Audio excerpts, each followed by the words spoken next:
as condições para ser discípulo de Jesus, ou as exigências para ser um discípulo de Jesus. Nós estamos em uma série de mensagens e hoje é o 12º domingo nessa série de mensagens, estamos quase chegando ao fim. O nome dessa série ou o tema principal, é Encontros que Transformam. E toda essa série ela tem se baseado em cima do Evangelho de Lucas, em algumas passagens onde Jesus se encontra com sacerdotes, fariseus, propriamente com seus discípulos ou com aqueles que chegaram até Jesus com a intenção de segui-lo. Esses encontros de Jesus e como esses encontros levaram transformação a essas pessoas que se encontraram com Jesus e como esses encontros trazem transformação principalmente para nós, não é? Nos dias de hoje. Então hoje, Lucas 14, a partir do versículo 25. Acompanhem comigo, da sua Bíblia. Um texto bem conhecido de todos nós, né? Então diz assim: grandes multidões acompanhavam Jesus, e ele, voltando-se, lhes disse: se alguém vem a mim e não me ama mais do que ama o seu pai, a sua mãe, a sua mulher, os seus filhos, os seus irmãos, as suas irmãs e até a sua própria vida, não pode ser meu discípulo. E quem não tomar a sua cruz e vier após mim, não pode ser meu discípulo. Pois qual de vocês, pretendendo construir uma torre, não se assenta primeiro para calcular a despesa e verificar se tem os meios para concluir? Para não acontecer que, tendo lançado os alicerces e não podendo terminar a construção, todos os que a virem zombem dele, dizendo: este homem começou a construir e não pode acabar. Ou qual é o rei que, indo para combater outro rei, não se assenta primeiro para calcular se com 10.000 homens poderá enfrentar o que vem contra ele com 20.000? Caso contrário, estando o outro ainda longe, envia-lhe uma embaixada pedindo condições de paz. Assim, pois, qualquer um de vocês que não renuncia a tudo o que tem, não pode ser meu discípulo. O sal é certamente bom, mas se o sal tornar-se insípido, como lhe restaurar o sabor? Não presta mais nem para a terra, nem para o monte de estrume. Lançam-no fora. Quem tem ouvidos para ouvir, ouça. Vamos orar? Senhor Jesus, mais uma vez, Pai, nessa série de mensagens, nos deparamos com mais uma passagem, Deus, que faz a gente realizar uma avaliação profunda das nossas intenções em segui-lo, das nossas motivações em confessá-lo como o Senhor e Salvador de nossas vidas. Deus, então, que à luz dessa palavra, que o Senhor fale com a gente verdadeiramente, ó Deus, que seja algo muito mais profundo do que mero consentimento intelectual, mas que essa verdade realmente desça para os nossos corações, gerando fruto, gerando transformação, gerando, ó Pai, iluminação nas nossas vidas, para que, avaliando esse nosso discipulado com Cristo, nós possamos realmente rever onde temos falhado, ó Deus, voltar, darmos um passo ou quantos passos para trás forem necessários, mas para que a gente viva o discipulado conforme o Senhor Jesus exige e pede de nós, seus discípulos, em Cristo. Amém. Meus irmãos, temos diante de nós, mais uma vez, uma passagem desafiadora.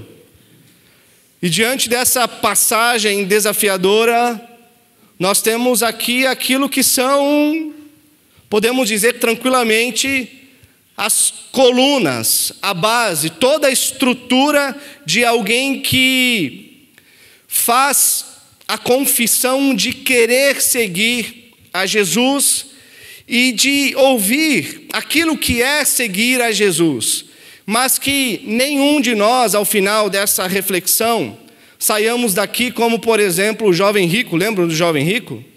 Que diz a passagem que Jesus indo em direção a Jerusalém, assim como nesse texto que nós temos, chega um jovem rico. Um outro evangelho vai dizer que ele era um dos líderes de uma sinagoga do local, e ele se chega até Jesus, se ajoelha, se joga aos pés de Jesus, e Jesus olha para ele, ele olha para Jesus e diz: bom mestre. Lembra dessa passagem? Bom mestre. Qual é a pergunta que ele faz para Jesus? O que preciso fazer para herdar a vida eterna? Aí Jesus diz: bom só existe um, que é Deus, nosso Deus que está nos céus. E aí Jesus diz para ele naquela conversa aquilo que ele precisa fazer para herdar a vida eterna. E nós sabemos muito bem que nós mesmos não temos capacidade de herdar a vida eterna. A vida eterna nos é dada através de quem? De Jesus. Ele é a nossa justiça. Ele cumpriu todos os requisitos de Deus para que a gente pudesse ter a vida eterna. Então nós abraçamos a vida eterna unicamente através da fé no Filho de Deus. Não há nada que nós possamos fazer a não ser depositar nossa fé e toda a nossa esperança e certeza de salvação na justiça de Cristo Jesus, naquilo que ele realizou durante sua vida, morte e ressurreição. E aí Jesus diz a ele: então obedece os mandamentos. E ele diz: mas tudo isso eu tenho feito desde a minha infância. E aí Jesus diz: é verdade. Então faça uma coisa. Ele diz ao jovem rico: vende tudo o que você tem, depois dá aos pobres e me segue. E diz o texto que ele se entristeceu e saiu da presença de Jesus. Muito provavelmente ele não entendeu o que era graça, ele não entendeu que a justiça estava na frente dele e que aquilo que Jesus estava pedindo era somente algo daqueles que entenderam a graça salvadora. Que nós não saiamos daqui como um jovem rico, meus irmãos, entristecidos. Amém? Mas animados. Essa é a minha principal intenção. Animados nessa jornada cristã. Então, a partir do capítulo 9 de Lucas, se você olhar lá, você vai encontrar que Jesus, ele decide, diz o texto que ele decidiu no seu coração, de forma resoluta, convicta, de iniciar a sua caminhada rumo a Jerusalém. E desde aquele momento, o texto diz que sempre uma multidão seguia ele até Jerusalém. E eu creio, meus irmãos, como eu já disse, que essa é uma passagem que todos nós conhecemos, não só pelo Evangelho de Lucas, mas nós encontramos em Mateus, encontramos em Marcos, não é? Evangelhos que também registram esse desafio que Jesus fez para essa grande multidão que queria ou que estava acompanhando Jesus até Jerusalém, e esse desafio ele estende para nós essa noite também. Mas a gente precisa relembrar essas verdades. Quem aqui nunca leu esse texto? Quem aqui talvez nunca ouviu uma pregação em cima desse texto? Não é? Se bem que, enfim, não é? São pregações talvez cada vez mais distintas das igrejas, né, sobre esses textos assim. Mas quem de nós nunca ouviu, talvez, uma vez na vida sequer, uma pregação sobre esse texto? Quem aqui foi discipulado, teve numa escola bíblica, com certeza você já leu. Ou seja, são verdades fundamentais da nossa fé que nós encontramos aqui, e a cada tempo nós precisamos voltar a essas verdades fundamentais do Evangelho de Cristo Jesus, daquilo que é verdadeiramente um discipulado com esse Cristo, para que nós sigamos essa jornada cristã, tendo através dos nossos olhos o Evangelho puro. Mas, uma vez hoje, então, nós vamos avaliar a nossa vida, como nós temos seguido Jesus, como nós temos olhado para Jesus, se os nossos olhos estão em Cristo, como que nós temos respondido ao próprio Cristo, aos parâmetros daquilo que realmente é um discipulado com esse Cristo. Porque aqui, meus irmãos, nós vamos ver de maneira clara o próprio Jesus deixando para a gente o que é o discipulado, quais são as exigências para nós. Porque eu tenho certeza que nós que estamos aqui hoje, juntamente com tantos outros crentes que se reúnem nesse exato momento, ou com outros crentes que se reuniram em outros lugares, em outros tempos, nós queremos estar na presença de Deus na glória eterna, certo?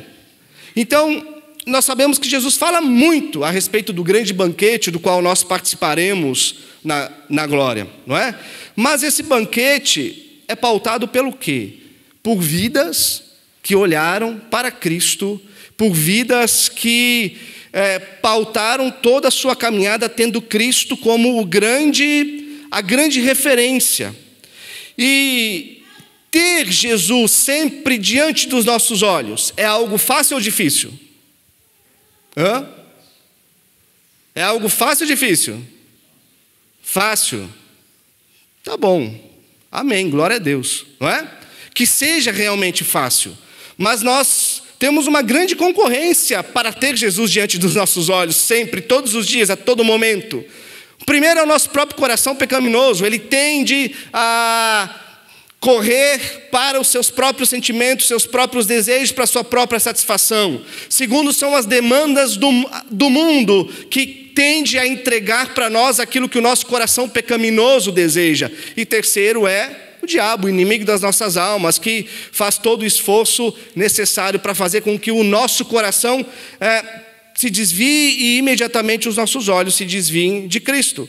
Então que hoje a gente que quer um dia estar na glória eterna, na presença de Deus, ceando com esse Deus face a face, livre da presença do pecado, da morte, com o corpo glorificado, então que hoje a gente realmente possa avaliar se os nossos olhos estão fitos, centrados em Cristo Jesus, para sermos seguidores, como ele diz que nós temos que ser. E talvez ao final dessa mensagem, você pode até chegar àquela conclusão assim, pastor, mas eu não tenho condições desse jeito para ser um discípulo de Jesus. É verdade, você não tem. E eu também não tenho. Sabe qual que é a boa notícia, meus irmãos? É exatamente essa. Nós não temos condições para sermos seguidores de Cristo como Ele quer que a gente seja. Mas o que Ele nos enviou? Ele nos enviou o seu Espírito Santo. E o Espírito Santo é somente para os fracos. O Espírito Santo é somente para aqueles que sabem chorar a dor dos seus pecados, chorar a dor das suas fraquezas, se ajoelhar aos pés de Cristo, se ajoelhar aos pés da cruz de Cristo e dizer sem problema algum, olhando para os altos e falar, Senhor, eu estou aqui e eu dependo da sua graça, da sua capacitação para continuar essa caminhada, senão por mim eu não consigo. Meus irmãos, nós temos que ser esses fracos, nós temos sim que porque como Paulo diz, na fraqueza então é que eu sou forte, porque nós dependemos de Deus e a glória dele é que transparece através das nossas vidas. Então nós temos toda a liberdade de entender isso e de falar, Senhor, eu preciso da sua graça para continuar essa caminhada. Por isso que Jesus fala nesse texto, meus irmãos, algumas exigências para um discípulo. E nesse texto, Jesus traz um olhar sobre como nós nos relacionamos com nossa família, com os nossos bens, com a nossa própria vida, com a nossa honra pessoal, pela nossa busca ou não pela aprovação dos homens. Então hoje nós precisamos responder, principalmente isso, em que lugar essas coisas estão na minha vida? O nosso trato com os bens, com a família, o cuidado com as coisas que o Senhor nos deu. Sabe todas as coisas que o Senhor nos deu e nós temos e nós chamamos de bênção? Onde nós temos colocado essas coisas na nossa vida? Porque, olha, não basta a gente receber essas coisas como bênçãos de Deus. A partir desse texto nós vamos ver que todas essas coisas que nós temos, possuímos, que Deus nos deu, que a gente gosta de falar que Deus nos deu, elas precisam estar no lugar certo, ou seja, estar sob o governo do discipulado de Jesus, submetidos ao discipulado de Jesus. E se essas coisas não estiverem sob o governo de Jesus, nós não estaremos glorificando a Deus, e nós somos criados para glorificar a Deus. E eu pergunto ainda, meus irmãos, os seus bens, a sua família, tudo que você tem, tudo que você possui, tudo que Deus preparou para você, refletem o Evangelho de Jesus? refletem o Evangelho de Jesus. Você tem conseguido comunicar o Evangelho de Jesus, as boas novas de Jesus, através do que você é e através do que você tem? E esse texto, então, nos desafia a isso, a alinhar as coisas que Deus nos deu como bênção e o amor que nós devemos ter por Deus. Ou seja, Jesus está dizendo que cada coisa precisa ter o seu lugar. E que, ao final, então, a gente possa dizer juntos: tá bom, Senhor, eu não quero nada em desordem. Tá bom, Senhor, eu quero amar as coisas do jeito que o Senhor diz que eu preciso amar. Então, olha só, o primeiro ponto, meus irmãos, primeira exigência que nós temos aqui é que o Evangelho exige de nós o alinhamento dos nossos amores. Olha o verso 26. Diz assim: se alguém vem a mim, não me ama mais do que ama seu pai, sua mãe, sua mulher, seus filhos, os seus irmãos, as suas irmãs e até a sua própria vida, não pode ser meu discípulo. Primeira exigência: Jesus exige de nós o alinhamento dos nossos amores. Os nossos amores precisam estar no lugar que Jesus diz que eles devem estar.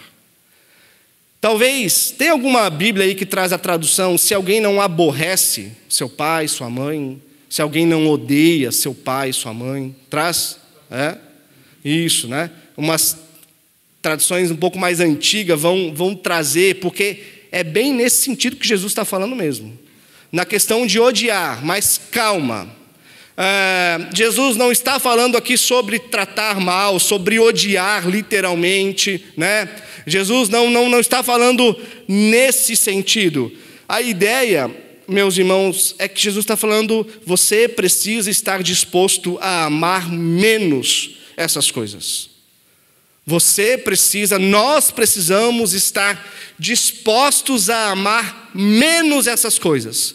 É a primeira condição que Jesus coloca aqui. E é a primeira condição na entrada de um discipulado com Jesus. Então ele diz para a gente: se você quer vir a mim, você precisa saber que existem algumas coisas que precisam ser amadas de uma maneira que essas coisas se submetam a um amor maior. Por quê? Porque se essas coisas não estiverem submetidas ou abaixo de um amor menor, de um amor maior, aliás, irmãos, a gente não estará cumprindo as exigências de um verdadeiro discipulado que Cristo coloca para nós. E olha, eu não sou da área de exatas, eu sei disso desde pequenininho, não é? E eu nem gostaria de ser da área de exatas também. Mas o que nós temos aqui nesse texto é uma fórmula exata. Porque olha o que Jesus está dizendo. Ele está dizendo: quem vem a mim deve estar disposto a amar menos todas as outras coisas e me amar mais do que todas as outras coisas. Quem quer vir após mim, ame menos tudo e me ame mais do que tudo. É isso que Jesus está falando. E isso é algo objetivo, é claro. Então a pergunta que o Evangelho faz para a gente hoje é: quem aqui quer amar menos todas as outras coisas e amar mais o Senhor Jesus? É uma resposta, e ele vai ensinar para nós que nós não precisamos e não devemos responder no calor das emoções. É uma resposta racional, é uma resposta com entendimento de quem calcula os custos disso. Jesus diz em outro texto, meus irmãos, que onde estiver o nosso tesouro, ali estará o nosso coração. E que o amor a Deus deve ser maior, o amor a Deus deve vir antes do que todas as outras coisas. E a gente já sabe disso. Por isso que no primeiro ponto aqui dessa exigência, sabendo que o Espírito de Deus, meus irmãos, quer produzir em nós, quer realinhar em nós, organizar em nós o alinhamento dos nossos amores, diante dessa exigência de Jesus, a gente pode orar: Deus, dá-me disposição, Deus, dá-me prontidão para responder a essa exigência. Disposição e prontidão, meus irmãos, por quê? Para amar menos. É fácil amar menos todas as outras coisas? Não é, a gente sabe que não é. O nosso coração corre desesperadamente para as outras coisas. Né? E às vezes é até uma questão inconsciente. Quando a gente menos percebe, a gente já está dando a nossa vida. Às vezes a gente está dando a vida pelo emprego, a gente está dando a vida pelos bens materiais, a gente está perdendo o sono por coisas que não tem nada a ver com o reino de Deus em si. E quando a gente vê, o nosso coração se agarra a essas coisas e a gente está perdendo a nossa vida, como nós vimos domingo passado. Mas o que Deus quer é que a gente aprenda a amar menos. Por quê? Porque nós estamos amando de uma maneira desordenada. E quando os nossos amores estão desordenados, o que acontece? A nossa vida não reflete a dinâmica do reino de Deus. Quando nós amamos mais as outras coisas e menos Deus, a nossa vida não tem a lógica do Evangelho de Jesus. A gente perde Jesus de vista. E quando a gente perde Jesus de vista, a gente sai do caminho. E diante disso, a gente perde a eternidade dos nossos olhos. Nós fomos criados para a glória de Deus. Nós fomos criados para estar com o nosso Deus um dia na glória eterna. Por isso, meus irmãos, essa exigência pode representar muitos nãos para mim e para você. Pode representar muitos nãos, mas tenha certeza de uma coisa: é saúde de Deus para o nosso coração. É saúde de Deus para o nosso coração. Por isso que agora no verso 27, não estando contente, se é que podemos dizer assim, de Cristo, se a gente acha que a régua está alta, agora no verso 27 ele vai elevar um pouco mais a régua da exigência. Por quê? Porque Jesus vai ensinar que não basta somente a gente amar menos as outras coisas e mais a Deus. A gente tem que amar menos as outras coisas e nós temos que amar menos a nós mesmos. Nós temos que odiar a nós mesmos. Nós temos que aborrecer a nós mesmos. Ou seja, ame menos a si mesmo. É contracultural? O que nós ouvimos diariamente? Você precisa se amar. Mas o Evangelho de Cristo diz: ame menos a si mesmo. E nós já vamos encontrar por que Jesus fala isso. Olha o verso 27. E quem não tomar a sua cruz e vier após mim, não pode ser meu discípulo. Tomar a sua cruz.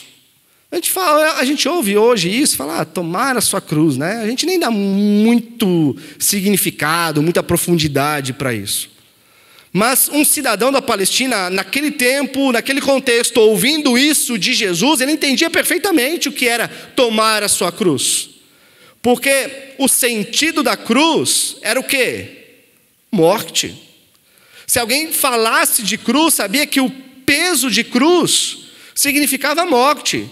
Era alguém condenado, os piores assassinos dentro do Império Romano é que eram condenados à morte de crucificação. E várias vezes durante o seu ministério, Jesus falou da necessidade dele de morrer. E agora ele diz, olha, quem quer ser meu discípulo precisa olhar para aquilo que eu estou fazendo. Várias vezes ele fala que ele vai morrer, que ele tem uma morte de cruz esperando ele. Lembra quando ele fala para Pedro, e Pedro fala, não, Senhor, de modo algum nós vamos permitir que aconteça isso com o Senhor. E nós temos o nosso coração resoluto igual de Pedro, resistente igual de Pedro.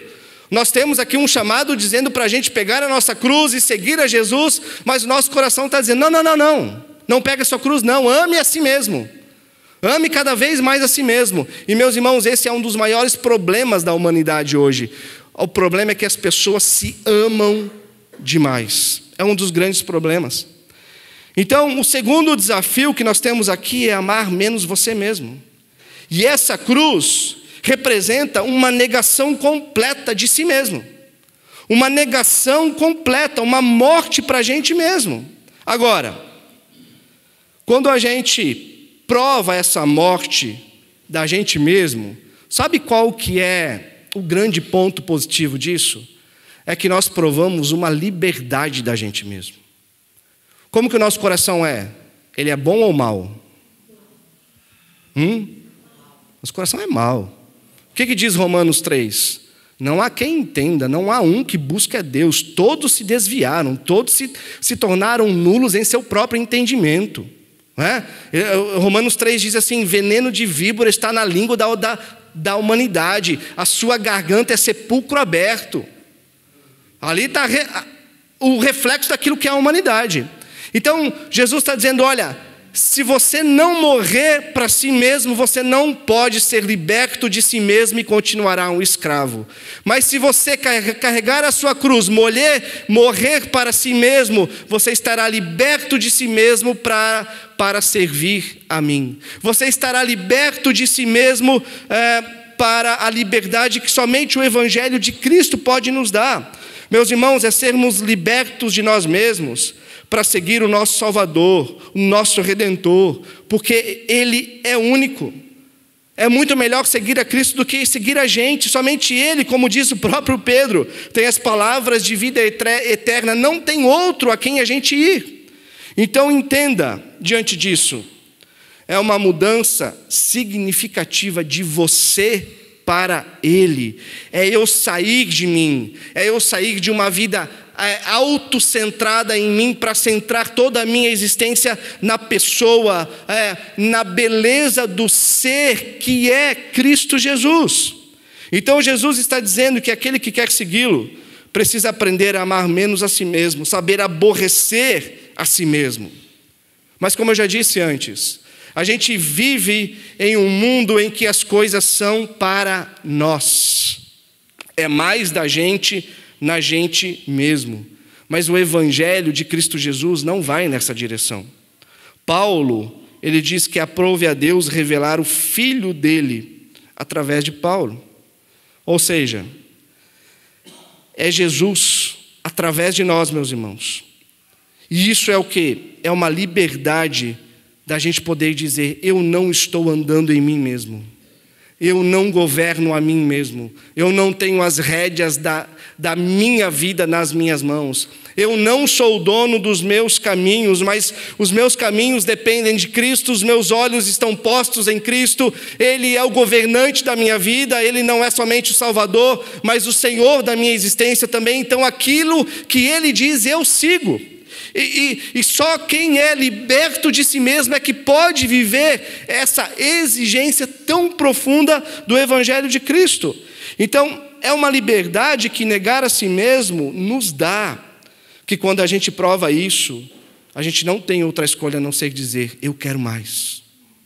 Eu quero mais desse Cristo. Eu quero mais desse caminho. Eu quero experimentar mais da vontade desse Cristo. Os irmãos sabem que eu amo teologia, né? Eu amo estudar, eu adoro fazer teologia, ler teologia. O tempo de seminário, eu sempre falo assim, que foi um tempo precioso, especial. Comprar livros, né? Ver aquelas caixas de livros chegando no seminário. Os seus colegas também vão lá no seu quarto mostrar os livros que chegaram. Todo mundo montando a sua biblioteca, né, Alexandre? É um tempo assim espetacular, meus irmãos. Lá no seminário, você se aprofunda muito mais, você conhece o pano de fundo por trás das histórias bíblicas de uma forma aprofundada. Mas olha, meus irmãos, todo esse conhecimento é legal, é especial, mas nada se compara à beleza de conhecer a Cristo pessoalmente. Nada se compara à beleza de você poder dizer para si mesmo: eu estou liberto dos meus desejos, eu estou liberto das minhas preferências, eu estou liberto da minha própria sabedoria para seguir o meu governante, que é Cristo, para seguir o meu Salvador, que é Cristo, e experimentar esse Cristo no nosso dia a dia. Não tem uma forma de se experimentar Cristo, de viver com Cristo, de ver o Filho de Deus sendo formado em você, se você não morrer para si mesmo. Só experimenta isso quem morre para si mesmo. Quem não morre para si mesmo vai experimentar no máximo um consentimento intelectual de quem é Jesus. Você pode saber as doutrinas, você pode saber as verdades bíblicas, você pode saber o que é preciso fazer para ser salvo. Mas se você não morrer para si mesmo, você nunca viveu Cristo. Você nunca soube o que é Cristo ser formado em você. É isso que Jesus está dizendo para a gente essa noite. É esse ponto, meus irmãos, que o Espírito Santo quer avivar em nossos corações essa noite. Sabe, é muito melhor ter Jesus do que todas as outras coisas. É muito melhor ter a Cristo do que a si mesmo. Lembra do salmo que nós vimos domingo passado? Que diz, o seu amor é melhor do que a vida. O seu amor é melhor do que a vida. Então, o Espírito Santo, meus irmãos, quer avivar isso nos nossos corações. Ter a Cristo é melhor do que a gente mesmo. E esse convite é doce. Por quê? Porque é um chamado para a liberdade. Da liberdade de você poder dizer, a minha vida não é minha. Como Paulo diz em Gálatas, já não sou eu quem vive, mas Cristo vive em mim. E esse viver que agora tenho na carne, eu vivo pela fé no Filho de Deus que me amou, que se entregou por mim. É um viver onde nós morremos para que Cristo viva para nós. E se a gente precisa aprender a amar menos a si mesmo, meus irmãos, santa exigência é essa. Bendito convite é esse. É um som da liberdade. Meus irmãos, pessoas que aprendem a amar menos a si mesmas se expressa em 4 aspectos que eu quero só citar de maneira rápida. Primeiro, se expressa em pessoas que colocam os valores do reino de Deus acima dos seus bens materiais. Ou seja, pessoas que que sabem morrer para si mesmo, podem ter a maior conta bancária do universo, pode ter o maior número de patrimônios de todo o universo, mas vai olhar para tudo aquilo e vai dizer, como Paulo disse, tudo o que eu conquistei antes de conhecer a Cristo eu considero como esterco, como lixo. E você vai olhar para aquelas coisas como realmente, não propriamente para o seu usufruto, mas nada daquilo vai fazer sentido se você não estiver servindo a Deus, se você estiver servindo ao reino de Deus com tudo aquilo que você possui. Segundo, são pessoas que aprenderam pela dor de cruz que a verdade do Evangelho precisa estar acima dos nossos valores pessoais.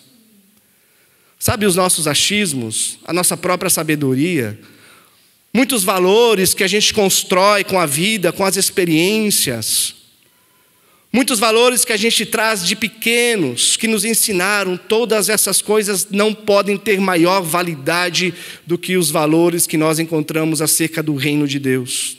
Todas essas coisas precisam cair diante das verdades do Evangelho. Terceiro, quando a gente ama menos a si mesmo, a gente entende que os valores do reino estão acima dos valores socioculturais. O que eu quero dizer com isso? Nós moramos, trabalhamos, andamos em uma sociedade, certo? Nós em uma sociedade que pertence a uma cultura, mas embora a gente caminhe, a gente trabalhe, a gente se relaciona com essa sociedade, com essa cultura, a nossa vida não vai ser marcado pela sociedade, pelos valores dessa cultura, mas nós vamos levar com a gente os valores e princípios do reino de Deus. É isso que vai marcar a nossa vida. Quarto e último, quando a gente ama menos a si mesmo e ama mais o Senhor, a gente é a expressão do reino de Deus em todas as obras que a gente realiza. Ou seja, nada do que nós fazemos é para nós. Nada do que nós fazemos é para o nosso reconhecimento, nada do que nós fazemos é para a nossa glória, mas é para que Deus seja visto através de nós. Por isso, meus irmãos, vamos levar em consideração esse convite gracioso de Jesus. É um chamado para a gente permanecer nessa jornada, nessa caminhada, rumo à eternidade, mas não de qualquer jeito, com os nossos olhos postos em Jesus. Então, a primeira exigência que Jesus faz aqui é o quê? Amem menos todas as outras coisas. Amem menos a si mesmos. Peguem a sua cruz e amem a mim mais do que vocês mesmos. Amem a mim mais do que todas as outras coisas. Mas não basta isso. Tem a segunda exigência que Jesus faz. Do verso 28 ao 32. Que ele diz, pois qual de vocês, pretendendo construir uma torre, não se assenta primeiro para calcular a despesa e verificar se tem os meios para concluir. Para não acontecer que, tendo lançado os alicerces e não podendo terminar a construção, todos os que a virem zombem dele, dizendo, este homem começou a construir e não pode acabar. Ou qual é o rei que, indo para combater outro rei, não se assenta primeiro para calcular se com 10.000 homens poderá enfrentar o que vem contra ele com 20.000? Caso contrário, estando o outro ainda longe, envia-lhe uma embaixada pedindo condições de paz.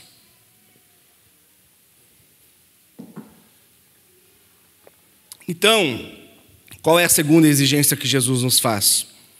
Avalie o custo e renuncie. Avalie o custo e renuncie. Mas aqui não é avalie o custo e diga não vou seguir, não é isso.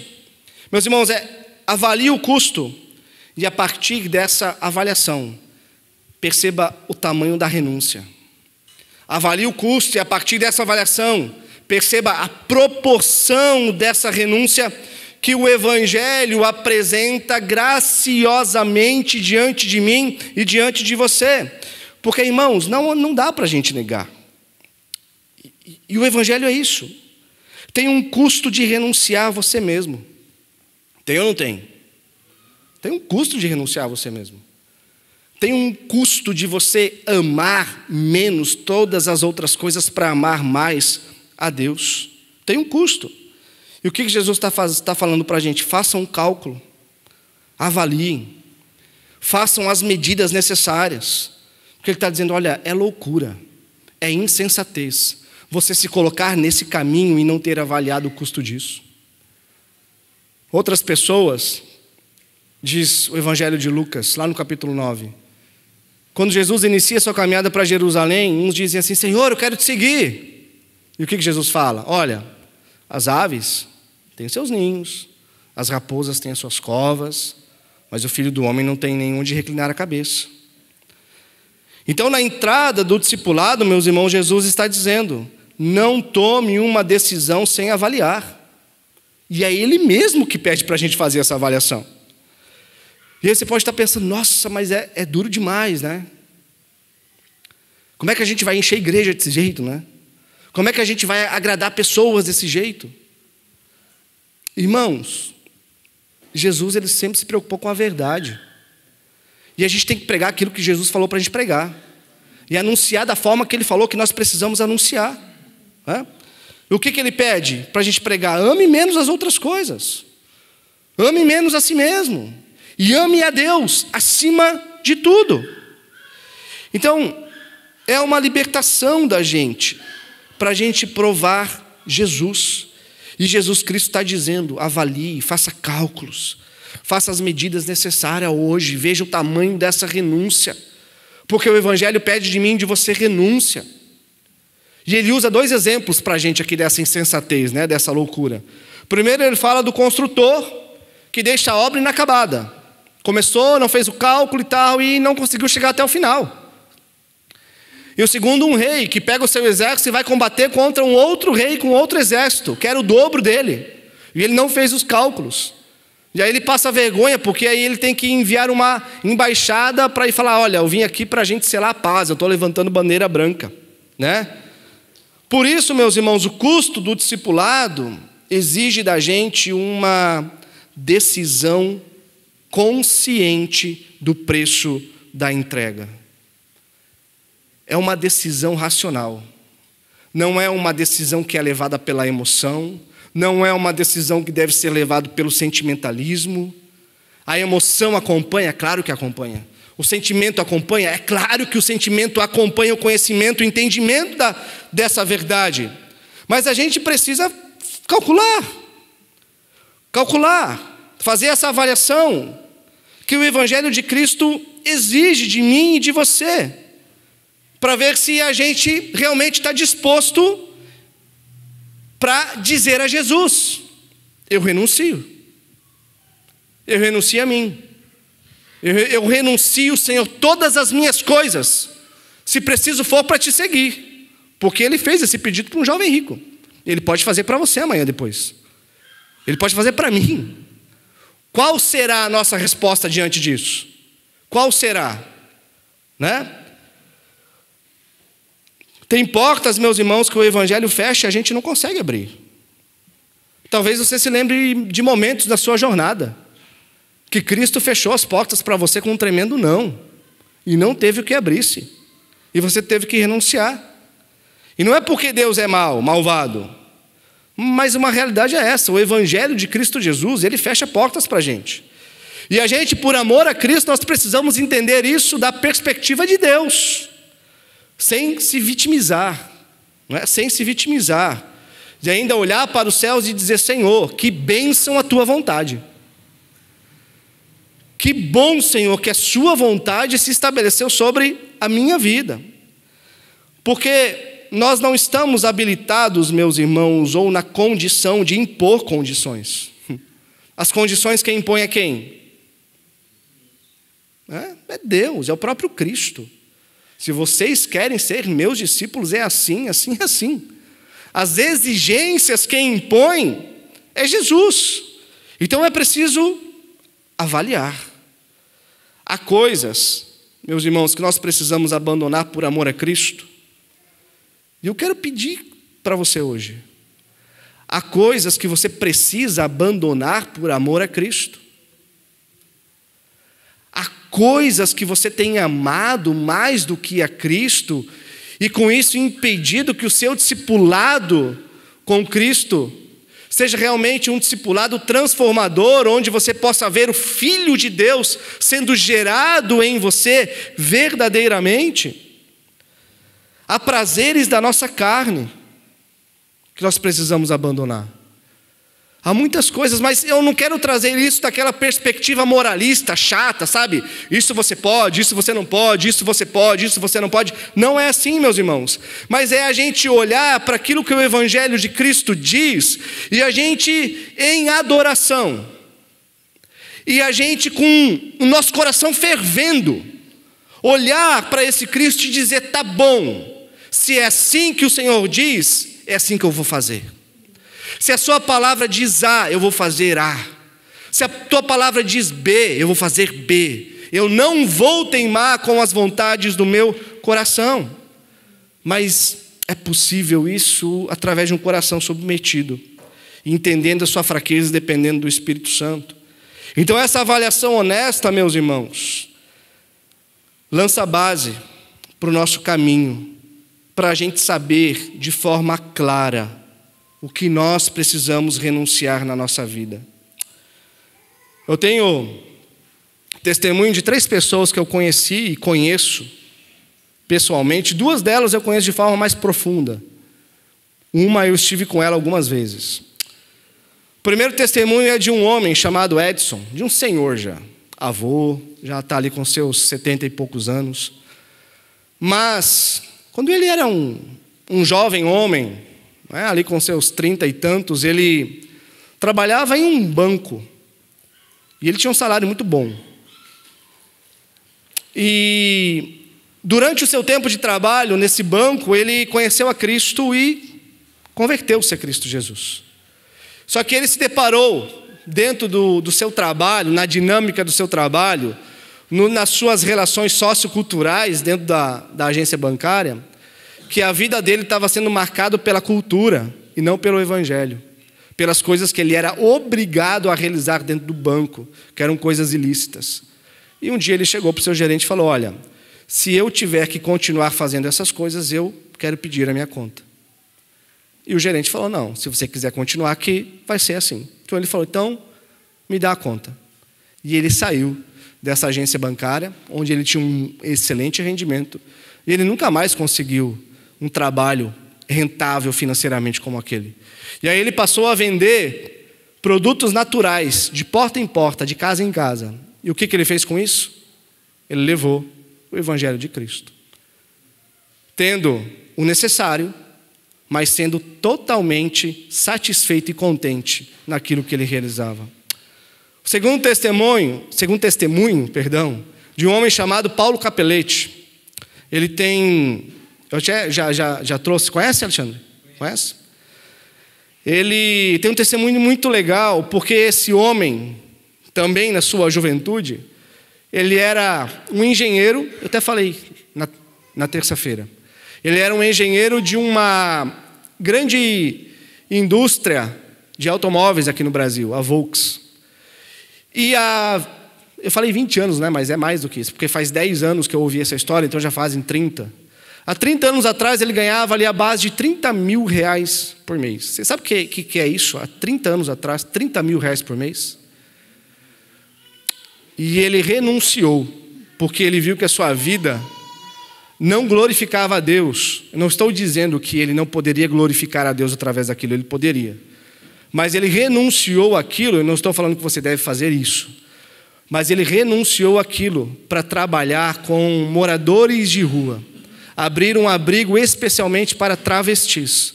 E ele renunciou todo o seu ganho para ter uma vida satisfeita num discipulado de Cristo Jesus e glorificar a Deus através disso. E uma terceira vida é a Jesuane, uma amiga e madrinha de casamento nossa.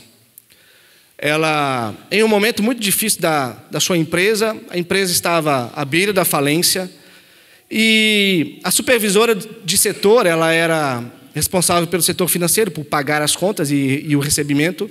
A supervisora pressionou ela para ela emitir alguns boletos que já existiam de alguns clientes para eles receberem de forma antecipada do banco, ou seja, uma forma ilícita de receber aquilo que eles iriam receber num tempo mais prolongado. E ela falou: não, eu não vou fazer isso, porque o meu Cristo não permite que eu faça isso. Se você quiser, pode me mandar embora.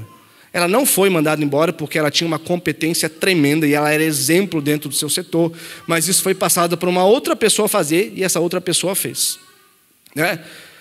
E hoje, essa mulher, ela não está mais em Cascavel, está em Santa Cruz do Sul, responsável por todo um financeiro de uma multinacional gigantesca, né? Mas a questão não é quem ganha mais, quem ganha menos, qual é a consequência.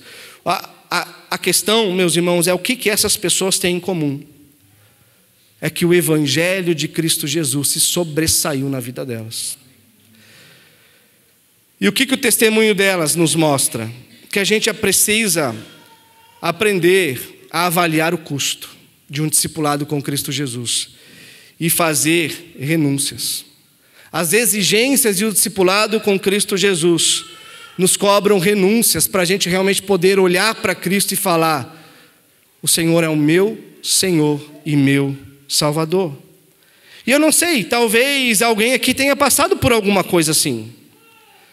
Tenha renunciado coisas, tenha deixado de ganhar mais, porque teve que renunciar a coisas que não condiziam com os valores do Evangelho.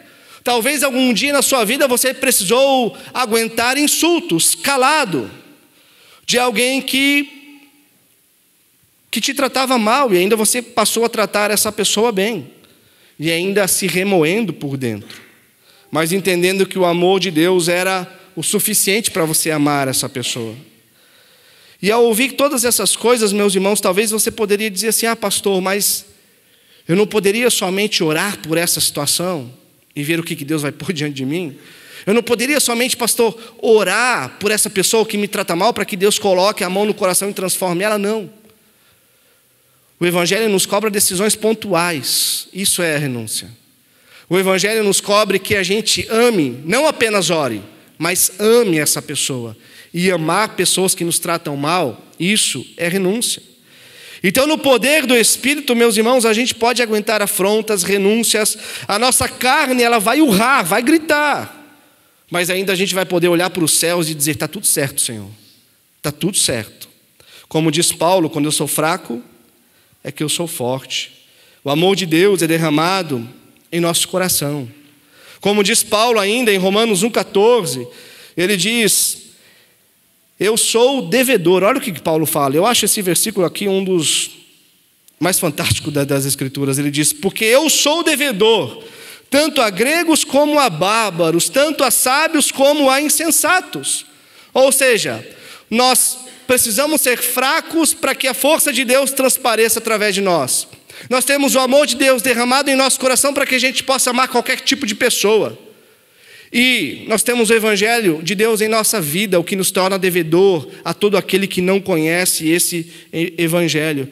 Porque, meus irmãos, a única coisa que nos diferencia das demais pessoas é o quê? É a graça de Deus. Um dia nós estávamos mortos, perdidos, seguindo o curso do nosso próprio coração, seguindo o curso dessa cultura, pecaminosa, e talvez fazendo coisas até piores do que as outras pessoas fazem. Mas hoje, por causa dessa graça, a gente pode olhar para as pessoas e dizer assim: se você soubesse o que é o Evangelho de Cristo Jesus e como é gracioso você ser liberto de você mesmo para seguir a esse Cristo.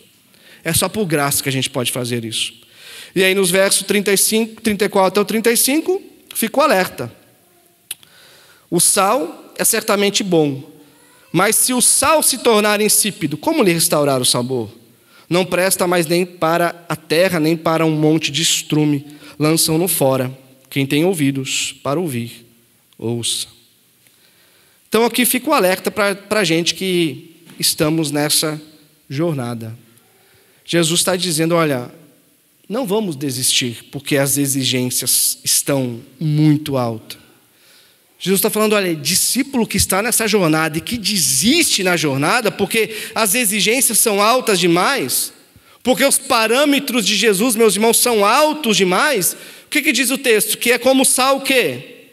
Um sal que perdeu o sabor. Esse discípulo é como um sal que não presta para nada.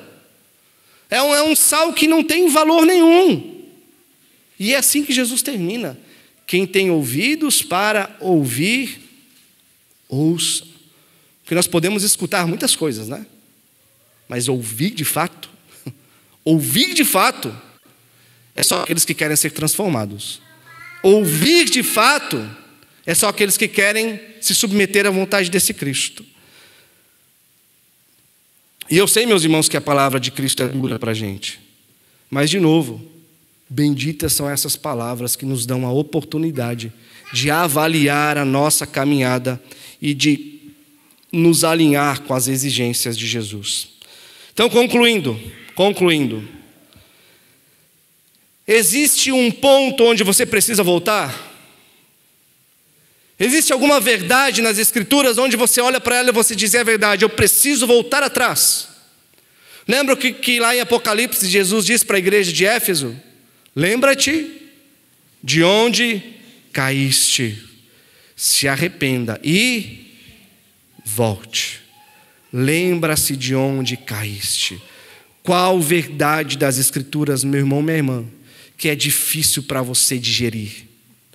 Qual verdade das Escrituras que você faz aquela cara feia e você diz: será que é isso mesmo que Jesus está dizendo? Será que essas são realmente exigências para mim nos dias de hoje? Então, meus irmãos, Deus está aqui nos chamando para que haja uma resposta de fé da nossa parte. De fé da nossa parte. Para que a gente possa olhar para o Senhor hoje e dizer: Senhor, eu quero voltar para aquele ponto que é difícil. Aquele ponto que o Senhor disse assim: eu faça A, e eu quis fazer B. Então, é a oportunidade, meus irmãos, para a gente pôr isso hoje diante do Senhor e quem sabe chorar diante do Senhor, meus irmãos, porque é muito triste a gente confessar a Cristo como nosso Senhor e Salvador, nos colocar num discipulado com esse Cristo e não percebemos esse Cristo sendo formado em nós. É muito triste. Como diz Jesus aqui, é como um sal que não presta para nada. É como um sal que não presta nem para ser jogado na rua. É como algo que perdeu totalmente o seu valor. Então, o Espírito Santo de Deus, meus irmãos, que habitou em Paulo, que habitou em Pedro, um perseguiu cristãos, jogou na prisão, o outro negou o próprio Cristo, mas o Espírito Santo habitou neles e fez deles verdadeiros discípulos de Cristo. Esse mesmo Espírito Santo está disponível a mim, está disponível a você, para nos ensinar, para nos capacitar a, nessa jornada, nos submeter ao verdadeiro discipulado de Cristo Jesus. Como diz Paulo, aquele que começou a boa obra vai completar até o dia de Cristo Jesus. Ele continua trabalhando em nós. Então aproveite a grande oportunidade hoje de perguntar para Deus se você tem progredido no discipulado, no Evangelho de Cristo Jesus. E você pode medir isso de maneira clara. À medida que você vê progresso, na sua vida cristã, à medida que você assimila o discipulado. É cada vez mais, quem sabe, passando por provas, cada vez mais, quem sabe, passando por tribulações que Deus manda. A gente pode olhar para tudo isso e, quem sabe, ver marcas em nós, benditas marcas. Como diz Paulo em Colossenses, o que me resta é completar no meu próprio corpo as aflições de Cristo Jesus pela sua própria igreja.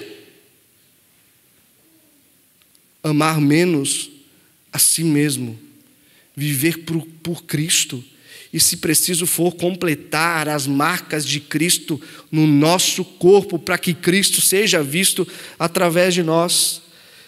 Meus irmãos, a gente precisa crescer no conhecimento das Escrituras, com certeza, aprender teologia, com certeza, mas principalmente nos sujeitar nesse discipulado às exigências, para que a gente ame mais o nosso Redentor, para que a gente ame melhor o nosso Salvador. É uma libertação da gente mesmo.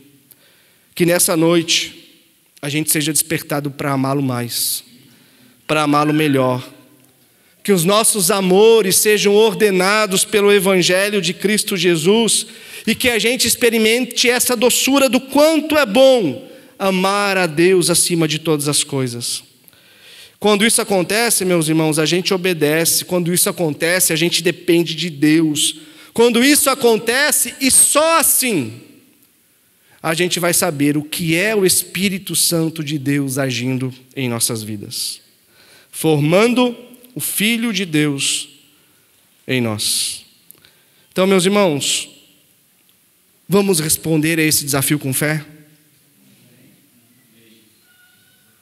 É um chamado sério, não é? É um chamado muito sério. 12 homens que responderam esse chamado com fé viraram um mundo de cabeça para baixo. E nós precisamos, a igreja no Brasil precisa, responder a essas exigências do que é verdadeiramente ser um discípulo de Cristo Jesus. Muitas coisas falam alto, obras sociais falam alto, mas nada fala tão alto quanto um testemunho de um cristão fiel. Nada grita mais alto nos ouvidos, meus irmãos, de um mundo perdido em si mesmo. Nada grita mais alto nos ouvidos de pessoas que amam a si mesmas. E por isso predomina o orgulho, por isso predomina o egoísmo, por isso predomina a trapaça, a mentira, o engano na sociedade. Nada fala mais alto aos corações dessas pessoas do que verdadeiros crentes que renunciam a si mesmos por amor a Cristo Jesus, que falam não para os valores e princípios desse mundo, mesmo que isso lhe cause prejuízo. Mas nada grita tão alto quanto o testemunho de um crente fiel.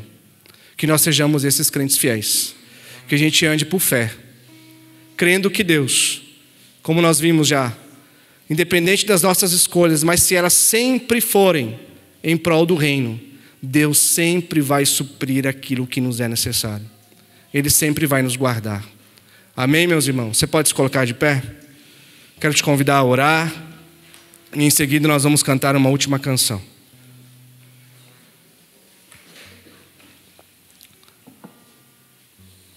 Você pode curvar sua cabeça, talvez fechar os olhos, se assim você desejar. Você tem essa oportunidade de fazer essa avaliação.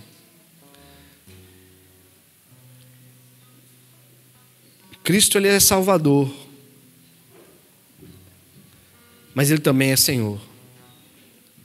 Cristo, Ele nos redime não só dos nossos pecados, mas Ele nos redime também de uma vida entregue aos nossos próprios desejos, para buscar a vontade dEle em nós, para buscar a glória dEle em nós. Que essa seja a sua decisão. Senhor, nos colocamos aos Teus pés. Sabemos que somos fracos diante dessas verdades. Sabemos, Senhor, que por nós mesmos Talvez o que grita aqui dentro agora é a nossa incapacidade de olhar para tudo isso e dizer: mas como, Senhor? Como que eu vou conseguir? Então, Senhor, nos ensine realmente a sermos fracos, a não querer depender das nossas habilidades, dos nossos potenciais, das nossas faculdades, da nossa sabedoria, mas a olhar, simplesmente olhar para a Tua palavra e na nossa fraqueza dizer: tá bom, Senhor, se é assim que o Senhor diz, é assim que eu vou fazer, mas me ajuda com Teu Espírito Santo, me encha do Teu Espírito Santo, do Teu poder, Deus, da Tua unção, para que com o Teu poder, com a Tua presença em minha vida, eu possa, ó Deus, viver cumprindo essas exigências, de amar menos todas as outras coisas, de amar menos a mim mesmo, de realmente fazer um cálculo consciente daquilo que o Seu discipulado exige, ó Deus, e não fazer a escolha de não seguir a Cristo, mas de seguir a Cristo, sabendo que o Senhor é quem nos capacita, que nós vamos errar, que nós vamos cair, que nós vamos, ó Deus, tropeçar em algumas pedras pelo caminho, mas que o Senhor está ali com as suas mãos para nos levantar, cheio de graça e de misericórdia. Ó Deus, e muito obrigado, porque nós sabemos que podemos contar principalmente com o Senhor nessa longa caminhada e que o Senhor nos susterá, Deus. Nos colocamos aos pés da cruz e pedimos: Senhor, nos ajuda, Pai, em nome de Jesus. Amém.